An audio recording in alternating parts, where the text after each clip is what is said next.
Assalamualaikum warahmatullahi wabarakatuh. Ketemu lagi dengan Bagus John Maulana SKM dalam video tutorial program DBD. Hari ini saya akan membahas sebuah studi case yang sangat menarik, guys. Jadi ada dua penderita terkonfirmasi mereka memiliki hubungan epidemiologi secara waktu, berarti jarak tanggal awal demam kedua penderita tersebut kurang dari 1 minggu ya, guys. Nah, di sini uniknya mereka juga memiliki hubungan epidemiologi secara tempat di dua tempat yang berbeda. Jadi dua penderita ini bekerja pada instansi pada kantor yang sama. Mereka juga berdomisili pada klaster perumahan yang sama, di mana jarak kedua penderita tersebut rumahnya kurang dari 100 meter. Nah, antara kantor dan domisili rumah, mana tempat yang akan kita semprot, mana tempat yang akan kita putuskan sebagai tempat penularan klaster ini. Nah, untuk bisa menjawab pertanyaan tersebut, ada 3 variabel pertimbangan dari saya, guys. Yang pertama adalah variabel tempat, yang kedua adalah variabel waktu, dan yang ketiga adalah variabel keberadaan jentik. Kita bahas satu persatu, guys. Yang pertama adalah variabel tempat. Variabel tempat di sini kita adalah menanyakan, melakukan investigasi di manakah mereka berdua bersama pada jam dinas nyamuk. Saya juga pernah menerangkan ya, jam dinas nyamuk atau jam operasional nyamuk vektor DBD, yaitu kalau pagi jam 7 sampai jam 10 pagi.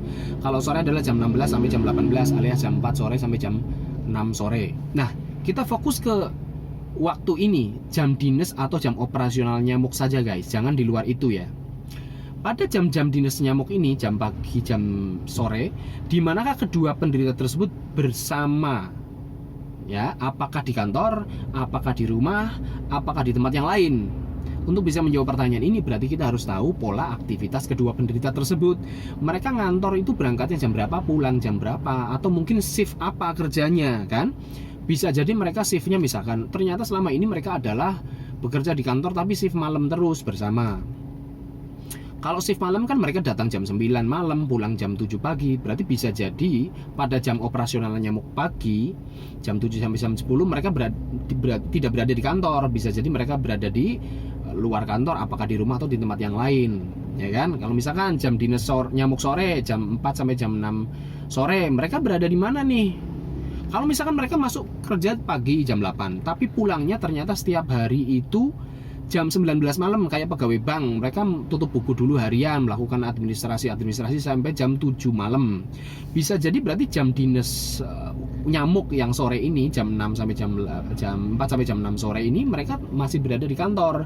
Kalau gitu kita bisa menepis kecurigaan, membuang kecurigaan bahwa rumah adalah tempat penularan kasus tersebut. Gitu, guys. Jadi harus diselidiki ya, guys. Itu yang namanya variabel tempat. Pertimbangan yang kedua adalah variabel waktu. Variabel waktu di sini adalah kita melakukan batasan-batasan waktu mana yang akan kita lakukan investigasi. Nah, gini guys. Ini kan ada dua kasus. Kasus pertama dan kasus kedua. Kalau kita akan melakukan yang akan kita relasikan adalah kedua kasus ini, ya udah kita fokusnya ada dimensi waktunya, yaitu tanggal awal demam kasus kedua mundur ke belakang 2 minggu plus minus 2 hari. Contoh, misalkan kasus kedua ini tanggal awal demamnya adalah tanggal 17 Oktober misalnya. Mundur 2 minggu berarti kurangi 14, berarti tanggal 3 Oktober. Plus minus 2 hari.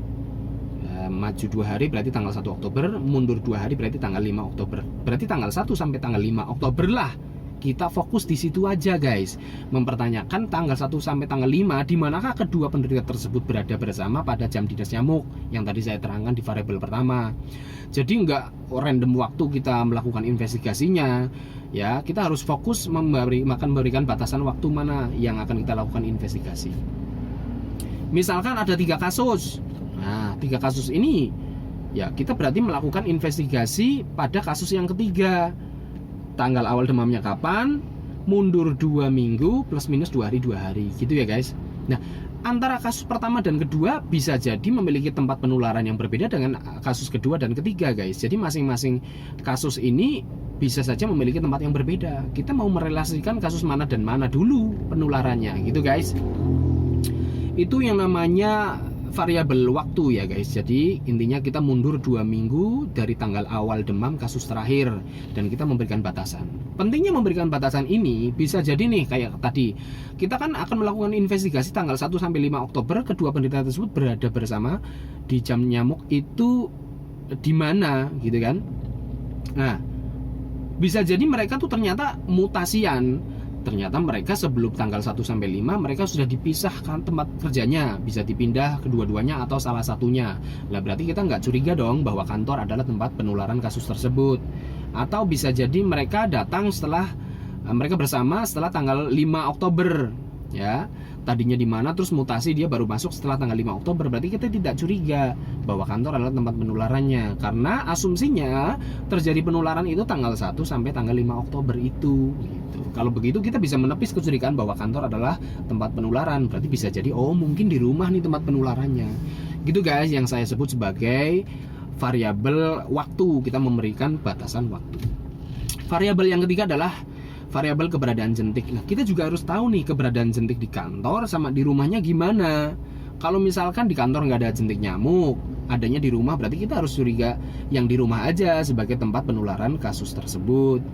Nah, keberadaan jentik ini juga kita harus lihat nih radius atau jaraknya dengan tempat mereka biasa berkumpul. Misalkan kantornya tuh luas banget guys, mereka berdua biasa berada di unit kerja di bangunan X misalkan. Dan ternyata jentik yang positif itu berada jauh dari tempat mereka nongkrong gitu kan, misalkan lebih dari 100 meter. Berarti kita nggak curiga bahwa kantor adalah tempat penularannya. Tapi kita juga harus mengetahui nih, ini kan penelusuran ke belakang ya, 2 minggu sebelum itu, 2 minggu sebelum tanggal awal demam kasus kedua.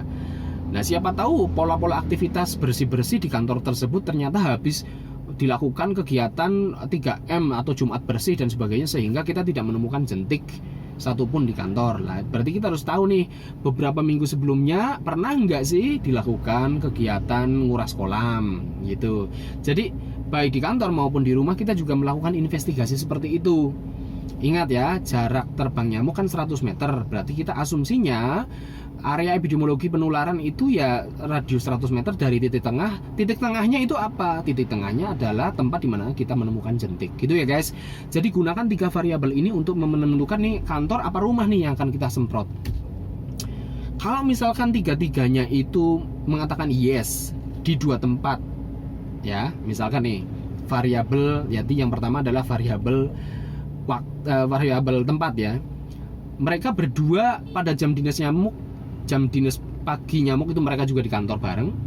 Jam dinas nyamuk sore juga mereka ada di rumah bareng. Oke, di sini yes, di sini yes.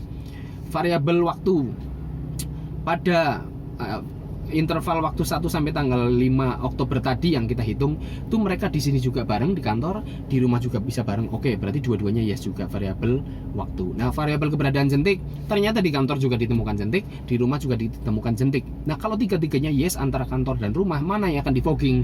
Ya dua-duanya guys, jangan ambil resiko. Gitu ya guys. Terima kasih. Semoga membantu. Assalamualaikum warahmatullahi wabarakatuh.